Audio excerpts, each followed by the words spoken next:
Okay, we're starting our presentation if this lets me. Okay, my name is Jasmine Lopez Orame, and the topic that I chose for my honors project is Latin American Gothic. Okay, starting off with the objectives, what I want you guys to take from my research is to know what Latin American Gothic is, the characteristics of Latin American Gothic. I'll be providing an example of a movie of Latin American Gothic. I'll compare European Gothic to Latin American Gothic. And to tie everything together, I will add a subgenre of Latin American Gothic. This could be useful and be seen as an example because for our honors project, we're going to be picking a subgenre and be researching it and talking about it. So let's continue. So what is Latin American Gothic? Latin American Gothic is how the past always comes back to haunt the present. The past that haunts individuals can be related to haunting legacies, violence of dictatorship, colonialism, and religion. By using the fear and horror of Latin American Gothic, it exposes how violence, faith, and culture is a big part of it. It was difficult to get an exact date on Latin American Gothic on when it became known, but there are traces from the 19th century, meaning that authors were writing about Latin American Gothic, but at that time it wasn't categorized as Latin American Gothic. But it gained more attention and attraction in the 21st century. So Latin American Gothic genre is still new. Starting off with literacy, cultural, and historical influences. So these three right here are literacy influences, and there are some elements of European Gothic and Latin American Gothic. An example would be haunted settings, decaying buildings, and supernatural elements. Magic realism, Latin American Gothic is able to blend everyday life with magical lifestyle. Legends and myths. Stories like La Llorona and Chupacabras are stories told through word of mouth. These are cultural influences. The religion that we see in Latin American Gothic is Catholicism, and we're going to see in the movie that I saw and researched that many characters believe in saints, rituals, prayer, and the concept of punishment. Storytelling is orally, and it is done this way to create suspense, haunting atmospheres, and create a moral lesson. And these three right here are historical influences. Starting off with colonialism and conquest, it served as a lens to be able to examine the horrors of slavery and genocide with the use of haunted landscapes, cursed settings, and supernatural figures. Dictatorship and political repression, during the 20th century, there was a lot of political violence like wars. Modernization, during the times of wars, there were a lot of changes that happened in urban areas which caused a lot of anxiety in people, leading to decaying cities and isolation. Philosophical and psychological influences. Starting off with philosophical influences, post-colonial thought. So it examined the effects of colonialism and power by affecting people's minds and morals. Externalism, Latin American Gothic explores life, death, and suffering. The supernatural, there is an interest in the afterlife. That's why we see characters as ghosts, curses, and witches. Then psychological influences, trauma and memory. Latin American Gothic reflects the unresolved problems with colonialism, dictatorship, and social justice traumas. We see fears that present themselves because they are either personal, social, or historical. And identity. We're going to see in Latin American Gothic that some characters struggle with their identity, like heritage, or what society expects from them. So then I provided 3 Latin American Gothic authors, starting off with Maria Negrini. Probably I'm gonna say these last names wrong, but so I apologize. So Maria wrote a book called Galeria Fantástica, and she published it in 2009. In the book, she argued that what people sometimes refer to as fantastic is actually Gothic. Her book is considered one of the first references to Latin American Gothic literature. Then we have Fernanda Melchor, and she wrote a novel called Temporada de Huracanes, meaning hurricane season, and it was published in 2017. This novel is about a murder mystery about a witch, which she was called La Matosa, in a small town in Mexico, in Veracruz. The witch is found dead by everybody in the small town in a canal, and throughout the novel it shows different perspectives leading up to the witch's death. In the novel there is a lot of violence, witchcraft, and machismo. Machismo is very common in the Hispanic household.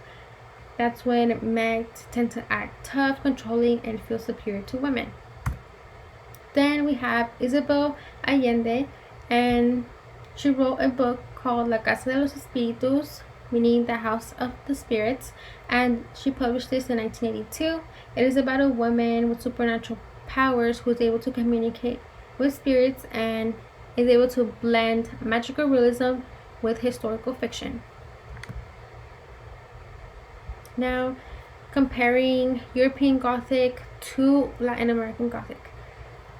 So European Gothic started in the 18th century, and Latin American Gothic origins can be traced from the 19th century. The settings we see in European Gothic are castles, mansions, religious buildings, and buildings with really creative and thought out architecture, while in Latin American Gothic settings we see haciendas, small towns, decaying urban neighborhoods, and ranches. The themes in European Gothic that we see a lot is fear of the unknown, supernatural, romance, and family curses, while in Latin American Gothic we see cultural identity, colonial legacies, myths, and tradition. The characters we typically see in European Gothic are vampires, ghosts, werewolves, creatures, and monsters, while in Latin American Gothic we see them as spirits, ghosts, and people being haunted by the spirits and ghosts. The atmosphere of European Gothic is dark, cold, gloomy, isolated, and we can see these characters in the daylight and nighttime, while in Latin American Gothic it is dark, foggy, woodsy environments, and we see most of the characters in the nighttime. The Legend of La Llorona is seen as a Latin American Gothic movie, and this was published in, or came out in 2019. Oh my gosh, sorry, it's because I filmed this so many times. So it came out in 2019. The myth of La Llorona is about a woman named Maria. Well, in this movie, it's about a woman named Maria, and she tried to drown her baby girl because the dad, Hernandez, was married to another woman, and Hernandez didn't want to raise the girl with Maria. So she tried to drown her, but Hernandez was able to raise Gabriela with his wife. Over time, his wife got jealous of Gabriela and ended up killing Gabriela. So that left Maria cursed, looking for her daughter until she found her. So that's where the legend comes in that she would lure children to lakes and drown them. Everyone in Mexico told this myth orally to the children to keep them safe. Um, so that's the myth of La Llorona. Now the movie starts off with the family going on vacation to Mexico and they stay in Hacienda. Carly and Andrew were going through a rough time because they had recently miscarried a baby girl. But to the trip, they took their boy named Danny, and he's like 8 to 10 years old. And the hacienda they were staying at was cursed because La Llorona's daughter lived in the house, Gabriela. And in the hacienda there was a lake of La Llorona. And it goes on and on. I'm sorry, I don't have time to go into detail that much, but in this movie we see that magical realism is blending everyday life with supernatural elements, and we see religion a lot throughout the movie. The religion we see is Catholicism, and it's shown because it is a way to keep La Llorona away from taking Danny away. So moving on, Tropical Gothic is a subgenre to Latin American Gothic. I couldn't find again an actual date when Tropical Gothic started, but we see it more in the late 19th centuries and early 20th century in Latin American Gothic. In Latin America, horror isn't born from science or reason, but from the clashes between cultures.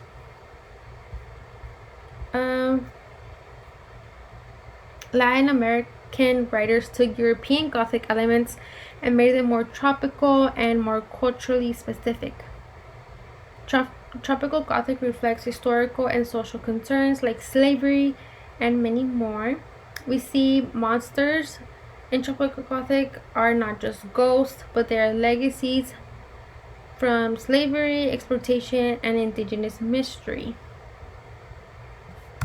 Okay, so the characteristics of Tropical Gothic, starting off with settings, is more seen in tropical areas like jungles, rivers, small towns, and colonial towns. The atmosphere is dark, unsettling, and suspenseful.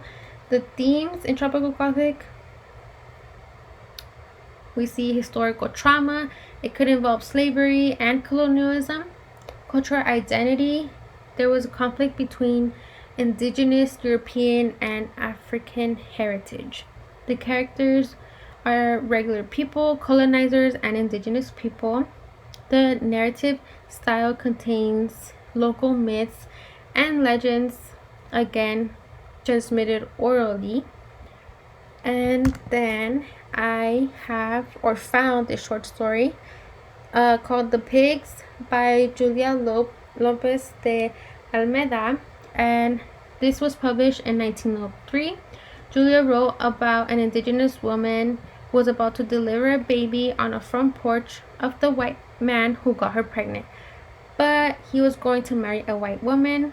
You might be asking, how does it represent Tropical Gothic? Starting off with the setting, it takes place in hot climates and rural landscapes. The characters are diverse, and there is a lot of social violence and racism. And this is my bibliography, and thank you for watching.